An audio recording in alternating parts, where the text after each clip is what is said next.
वालेकुम जी, मैं हूं हदीजा वलायत एडवोकेट और आप देख रहे हैं मेरा YouTube channel the legal exams. आज के इस लेक्चर में हम लोग कानूनी शहादत आर्डर का बहुत ही इंपॉर्टेंट टॉपिक डिस्कस करेंगे जो कि रेलिवेंसी और एडमिसिबिलिटी से रिलेटेड है। इसके बीच में क्या डिफरेंस है इसको डिस्कस करेंगे। ये काफ़ी दफ़ा कम्पिटिटिव एग्ज़ाम्स में पूछा भी जा चुका है और जो ADPP का और DDPP का सिलेबस है उसमें भी ये टॉपिक जो है वो ऐड किया गया है। देख लेते हैं कि ये रेलिवेंसी का मतलब क्या है। ये मैंने अपने नोट्स बनाए हुए हैं, पूरा मैंने क्वेश्चन अटैम्प्ट किया हुआ है, वहाँ से मैं रीड करूँगी और इसको एक्सप्लेन करूँगी। आप इसके साथ साथ नोट्स भी बना सकते हैं। तो जो आर्टिकल 2 है उसका सब क्लास 2 कानूनी शहादत आर्डर का, वो कहता है कि एक फ़ैक्ट को कब समझा जाएगा कि ये एक रेलिवेंट फैक्ट है।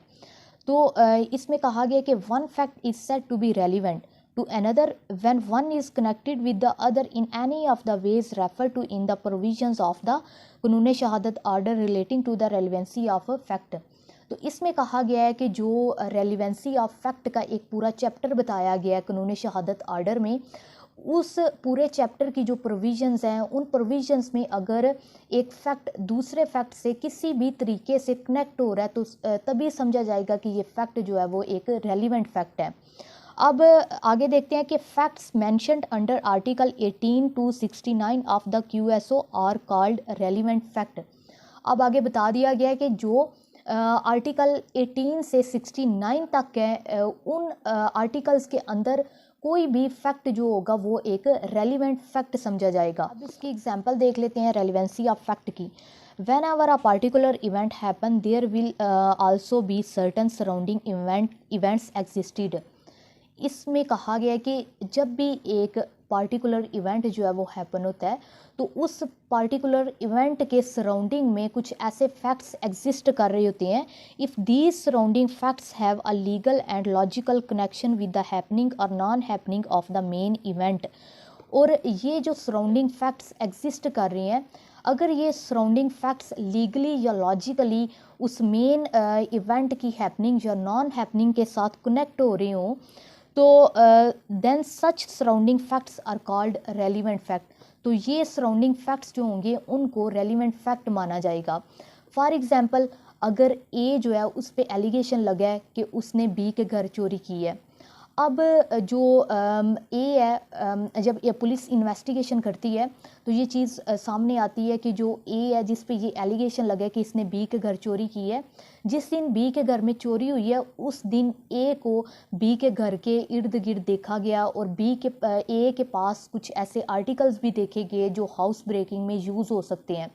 तो अब ये जो फैक्ट्स हैं कि जो A है उसको जिस दिन B के घर चोरी हुई है उसको B के घर के इर्द गिर्द देखा गया और उसके पास ऐसे कुछ आर्टिकल्स भी देखे गए हैं जो कि हाउस ब्रेकिंग में यूज़ हो रहे हैं, तो ये जो फैक्ट होंगे ये रेलिवेंट फैक्ट होंगे। अब देख लेते हैं जो आर्टिकल 18 है कानून शहादत आर्डर का।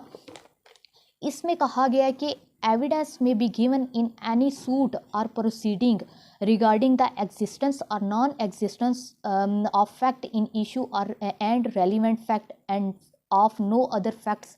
इसमें कहा गया है जो आर्टिकल 18 है उसमें कहा गया है कि सिर्फ और सिर्फ किसी भी अगर सूट में या प्रोसीडिंग में पार्टी ने कोई एविडेंस अपनी देनी है तो सिर्फ और सिर्फ रेलिवेंट फैक्ट पे या फिर फैक्ट इन इशू पे ही वो एविडेंस जो है वो दी जा सकती है। इसकी जो आर्टिकल 18 है कानून शहादत आर्डर का, इसकी एक एक्सेप्शन है जो कि आर्टिकल 159 में बताई गई है। ये एक्सेप्शन हम लोग एडमिसिबिलिटी को जब डिस्कस करते हैं तो उसमें ये डिस्कस करेंगे एक्सेप्शन।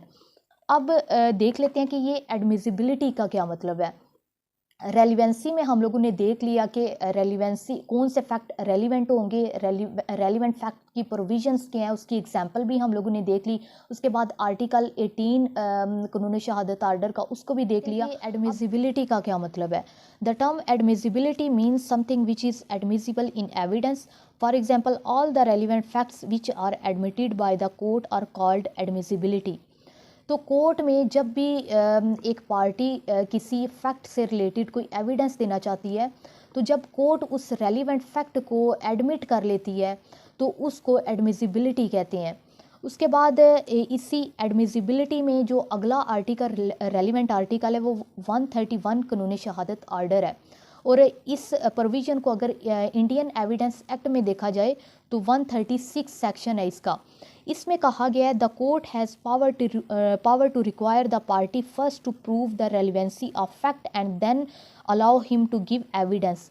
इसमें कोर्ट की पावर को डिस्कस किया गया है कि जब भी एक पार्टी किसी फैक्ट से रिलेटेड कोई एविडेंस पेश करना चाहती है तो कोर्ट सबसे पहले उसको कहेगी कि तुम पहले इस फैक्ट की रेलिवेंसी को प्रूव करो और फिर कोर्ट उसको अलाउ करेगी कि उस फैक्ट से रिलेटेड तुम एविडेंस पेश कर सकते हो। The court shell admit the evidence if he thinks that the fact if proved would be relevant। तो कोर्ट जो है वो अगर कोर्ट को लगता है कि अगर ये फैक्ट जिसको कोर्ट अलाउ कर रही है एडमिट कर रही है तो कोर्ट पहले देखेगी कि क्या ये फैक्ट अगर प्रूव हो जाता है तो ये रेलिवेंट फैक्ट है, तो फिर ही कोर्ट जो है वो उसको एडमिट करेगी उस फैक्ट को। उसके बाद अगला जो इसका रेलिवेंट सेक्शन है एडमिसिबिलिटी के टॉपिक में, अकॉर्डिंग टू द आर्टिकल 161 जो इसका प्रोवाइजो है आर्टिकल 161 का, उसमें कहा गया है कि judgment must be based upon facts declared relevant by the Qanun Shahadat order. तो इसमें भी जो इसका प्रोवाइजो है आर्टिकल 161 का, उसमें कहा गया है कि जो जजमेंट पास करेगी कोर्ट तो वो जजमेंट जो होगी वो सिर्फ और सिर्फ रेलिवेंट फैक्ट्स पे ही बेस कर रही होगी जो कानून शहादत में रेलिवेंट फैक्ट्स डिक्लेयर किए गए हैं। उसके बाद 10 only relevant facts and duly proved will be admissible in the court. तो इसमें मज़ीद और आगे कहा गया है कि सिर्फ और सिर्फ जो रेलिवेंट फैक्ट होंगे और वो रेलिवेंट फैक्ट जो ड्यूली प्रूव्ड भी होंगे वो ही कोर्ट में एडमिसिबल होंगे। यहाँ पे मैं थोड़ा सा आपको बता देती हूँ कि ये ड्यूली प्रूव्ड का मतलब क्या है। तो जब एक विटनेस कोर्ट में आके एविडेंस रिकॉर्ड करवाता है और उस पर जब क्रॉस एग्जामिनेशन की जाती है और क्रॉस एग्जामिनेशन में भी जो उसका बयान था एग्जामिनेशन इन चीफ में वो ही अगर प्रूव हो जाता है, उसकी क्रेडिबिलिटी इम्पीच नहीं होती, जो उसने पहले बयान रिकॉर्ड करवाया था वो ही अगर प्रूव हो जाता है तो इसको कहेंगे कि ये फैक्ट जो है वो ड्यूली प्रूव्ड है। अब देख लेते हैं कि कुछ ऐसे फैक्ट्स हैं जो रेलिवेंट नहीं होते लेकिन फिर भी वो एडमिसिबल होते हैं। अब ये कौन से ऐसे फैक्ट्स हैं? Facts are not relevant but still they are admissible under article 151 of the Qanun Shahadat order. तो कानून शहादत आर्डर का जो आर्टिकल 151 है, इस आर्टिकल के अंदर कुछ ऐसे फैक्ट्स होते हैं जो रेलिवेंट नहीं होते लेकिन फिर भी वो कोर्ट में एडमिसिबल होते हैं। For example, question asked in the examination for impeaching the credit of witness is permissible even if such questions are not relevant in the case। तो इसमें आर्टिकल 151 में जब एक विटनेस के ऊपर क्रॉस एग्जामिनेशन होती है तो उस विटनेस से आप लोगों ने कोर्ट में देखा होगा कि जो वकील होते हैं वो बहुत से क्वेश्चन उससे पूछते हैं। बहुत से ऐसे क्वेश्चंस होते हैं जो रेलिवेंट नहीं होते लेकिन फिर भी कोर्ट में वो एडमिसिबल होते हैं। तो ऐसे क्वेश्चन जिनसे उस विटनेस की क्रेडिबिलिटी चेक की जा रही हो, उसकी क्रेडिबिलिटी इम्पीच की जा रही हो, या फिर ऐसे क्वेश्चन जिनसे पता चल सके कि क्या ये सच बोल रहा है या नहीं, तो ऐसे क्वेश्चन जो हैं वो कहा गया है कि अगर रेलिवेंट नहीं है फिर भी वो अंडर आर्टिकल 151 QSO वो एडमिसिबल होंगे कोर्ट में। उसके बाद कुछ ऐसे फैक्ट्स होते हैं जो facts which corroborate the evidence of a witness are also admissible if they are not relevant. तो कुछ ऐसे फैक्ट्स होते हैं जो विटनेस जब आके कोर्ट में एविडेंस देता है तो उसकी शहादत से corroborate कर रहे होते हैं, तो चाहे वो फैक्ट्स जो हैं वो अगर रेलिवेंट नहीं है फिर भी वो कोर्ट में एडमिसिबल होंगे। अब देख लेते हैं कि कुछ ऐसे फैक्ट्स होते हैं जो रेलिवेंट तो होते हैं लेकिन वो एडमिसिबल कोर्ट में नहीं होते। For example, under article 38 and 39 of the Qanun Shahadat order, a confession made to police officer or made by any person while in custody of police even if such confession is relevant but not admissible in evidence. तो ये जो article 38 और 39 में 38 में police को जो confession दी जाती है या फिर 39 में पुलिस की कस्टडी में जो कन्फेशन की जाती है वो चाहे अगर रेलिवेंट है लेकिन वो एडमिसिबल नहीं होगी कोर्ट में एज अ एविडेंस। अब इसका अगला पॉइंट है in case of privileged communication.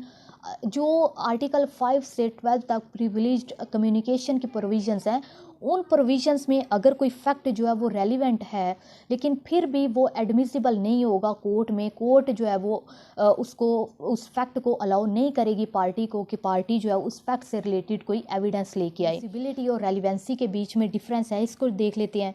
जो रेलिवेंसी है is based on logic and probability, ये लॉजिक्स और प्रोबेबिलिटी पे बेस करती है रेलिवेंसी। जो एडमिसिबिलिटी है is not based on logic but on strict rule of law, ये स्ट्रिक्ट रूल ऑफ लॉ पे बेस करती है।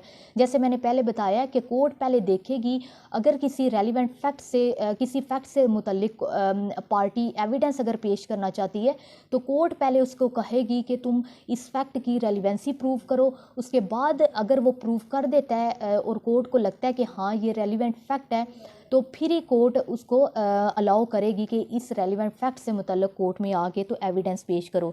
इसलिए कहा जाता है कि जो एडमिसिबिलिटी है वो स्ट्रिक्ट रूल्स ऑफ लॉ पे बेस करती है। इसके बीच में डिफरेंस है रेलिवेंसी और एडमिसिबिलिटी में, वो रेलिवेंट प्रोविजंस का है। जो रेलिवेंसी है उससे जो प्रोविजंस डील करती हैं वो आर्टिकल 18 से 69 कानून शहादत आर्डर डील करती हैं, लेकिन जो एडमिसिबिलिटी है उसमें जो आर्टिकल 131 कानून शहादत आर्डर है वो डील करता है इससे।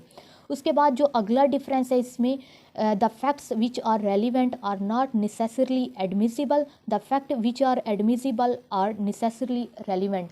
अब जो तीसरा डिफरेंस है उसमें कहा गया है कि जो रेलिवेंट फैक्ट हैं वो ज़रूरी नहीं है कि वो एडमिसिबल भी हों कोर्ट में, लेकिन जो एडमिसिबल फैक्ट होते हैं वो हमेशा रेलिवेंट भी होते हैं। उसके बाद जो अगला चौथा डिफरेंस है इसके बीच में, relevancy is basically a cause and admissibility is mainly an effect. तो ये इसके 4 डिफरेंस थे रेलिवेंसी और एडमिसिबिलिटी के। आई होप आप लोगों को ये लेक्चर पसंद आया। Thank you so much.